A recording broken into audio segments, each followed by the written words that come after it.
rosemary and put it in cheesecloth. What you're going to do before you do that, though, is you're going to bruise up your rosemary really well to let out the oil and the flavor. And then you're going to put it in your cheesecloth. I toweled it off with some butcher's twine. And then you're just going to put it in there and start working that out also. You want to cover it in the... so you don't actually chop the rosemary and put it in there. That's privacy. Well, it's too heavy of a flavor at the end. If you do. Yeah, a little rosemary goes a long way. It does. And so, I love it, but... you want to make sure that you get it really good and bruised. I mean, you're going to twist on it and just kind of hear the twigs crackle. And you're going to use about 3 or 4 twigs or sprigs. Sprigs. Oh, there we go. That's a lot better. So how long does this usually take to caramelize? Probably about 4 minutes or so. Okay. You're going to, is that on a high heat? It is on high heat. So, and then once it starts going, you're going to add in heavy cream. This by no means is low calorie dish. So once in a while, you know. But it is cream corn, so you're going to use heavy cream, and this will thicken as it cooks also. And that's going to be something. It's going to be something. You're going to use about a pint per pound of corn. This is going to be so good. It is. It's very divine. So we're not eating this every day. Can we put in some pepper? You're going to put some pepper in. Pepper in there. You want to pepper it really well. Corn and pepper are really good together. This is going real smooth. I have a pepper mill at home, and I have like an old coffee mill, and I just fill it up and use it. I forgot how long freshly ground pepper is so very nice, so much better. And then you're gonna pour in all your heavy cream. Okay. And then. Oh wow! Yeah, we got a hot skillet there. Yeah. Ooh, 3 more. So more butter. We'll have a little corn with our butter. I can't see anything wrong with it. Nope. I can't. We don't eat this every day. No. This is definitely a holiday gift dessert because you've had it. So about 3 more tablespoons of butter. You're going to add about this is really to taste the sugar. Sugar is if you're taking the corn off the cob yourself, you probably don't need to add a whole lot of sugar because it's going to be a lot sweeter. But if you're going to do the frozen corn, you're going to know the difference. So you're going to sweeten it to taste. And this is probably 2 tablespoons. I'm probably going to do half of that and we'll taste it. Okay. Because we have enough fat. We don't need a lot of sugar. And about a 1/4 cup of cornmeal. And this is to help thicken it also. And it's kind of like if you're going to use grits, hominy, it's going to thicken. So you're going to just add a little bit at a time as it comes to a boil. Okay. And get the right consistency that you would enjoy. So we want to sprinkle that just a little bit at a time. That thickens up pretty quick, doesn't it? It does. Pour that in. It's not quite to a boil yet, though. Almost. Cook. So is this a recipe that you created yourself? No, I got the idea. Somebody was doing a cream corn recipe, and I'm like, well, what if you added some of the rosemary to it? And I just kind of tweaked it. I used heavy cream. They were using whole milk. You can it's really a diverse recipe. Play with it. Yeah. I like to, on Thanksgiving, I just stick it in the oven and keep it warm that way. It goes really good with turkey, the rosemary. The rosemary and all those wonderful things. It's just another flavor to add to the awesome. Have you tried this with any other vegetables? I haven't. This would be so good. I don't know that I would mess with it. It's a really. It's not a lot of ingredients, but it's a lot of flavor. Yeah. It's a lot of flavor. And I don't believe you need a lot. Simple It gives you things what can you're be very, looking very for. flavorful. The flavor. Yeah, Presentation's wonderful, but it's got to follow up with some good taste. yeah, and it's getting there, starting to thicken. Just need to get it to that boiling point. Yeah. Wondering if that was enough cornmeal for it. Just some bread. Yeah. So, let's see what this is going to taste like. We'll give that a quick second to come up to a boil. Ah, there we are. Now it's boiling. It's going to thicken. Yeah, and it takes a little bit of time for that cornmeal to Right start here? thickening. Oh, that's lovely. Oh, it's wonderful. You can taste all those things that are in there.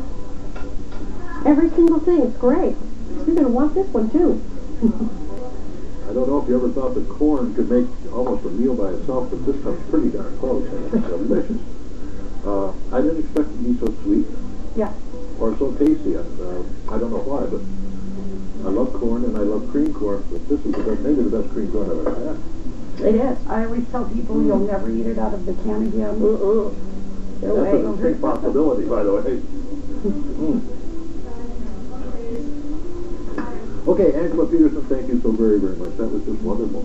And if you don't think that rosemary cream corn is going to improve your meal, you're wrong. How's that? Give us a call, please. 1-800-443-1999. Take advantage of these recipes. It'll make your life so much richer, and you'll have so much more fun fixing dinner.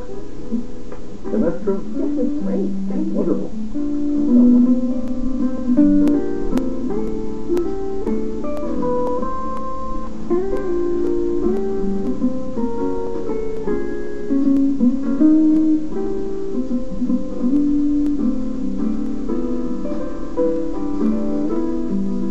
Angela Peterson of Seattle making delicious rosemary cream corn. You know, rosemary is her secret ingredient in the recipe, and you're our secret ingredient in our recipe for success. As far as the cooking shows go, and as far as every program you watch here on KCTS9, here's the secret ingredient. Give us a call, 1-800-443-1999. We depend on individual viewer support from viewers like you for the vast majority, almost all of our operating expenses. That's everything from producing programs, acquiring programs, and broadcasting programs. You make it all possible with your generous support. So when you call in today, 1-800-443-1999, and make your pledge of $65 to get this fabulous cookbook, you are also making possible great programming every day of the year, brought to you by you, our wonderful viewers. And this is a great time to invest in public television, because this cookbook is our biggest invest yet, with almost 600 recipes for the holidays, and that's any holiday year-round. You'll find everything from 4th of July and Labor Day, barbecues to Valentine's desserts for your sweetheart. You're going to find a lot to love in this cookbook, and it will become a well-used part of your cookbook collection at home. Whether you have been collecting these cookbooks for years and years, we've been doing these shows for about 50 years, this is our 30th show, or if you're new to the show, this book is a great bargain. I think it works out to about 10 cents a recipe and about 18 cents a day to support KCTS9, your very favorite public television station. Whatever you like to watch on KCTS9, you make it possible with your pledge of support. So give us a call or go online at kcts9.org and show your support. And you have the choice of the $65 level. You can get the cookbook or you can get the DVD of the program. It contains each cook and a separate chapter, so it's very convenient to pop into your DVD player and watch just which chapters you want to watch. And then individual recipes. It's so easy. And one of the things I like about this is it's packed with a bonus CD that contains all the recipes from the cookbook, the brand new one. Looks like KCTS9 Cooks for the Holidays. And we did a show in 1996. KCTS Cooks Holiday Desserts. The book is no longer in print, so the only way you can get those hundreds of recipes is when you get the DVD, and that's on the CD event. At the $100 level, you get both the cookbook and the DVD, and that's a great investment. You have, whether you want to go to your computer and look at the recipes, you can search by ingredient. If you're looking for something to make out of sweet potatoes, you'll find everything from side dishes to pies and more, and you're going to love it. Whatever level of support's right for you. The important thing is you decide to take action and give us a call now. 1-800-443-1999 or on the web at KCTS9.org. We're happy to hear from you. Let us hear from you now.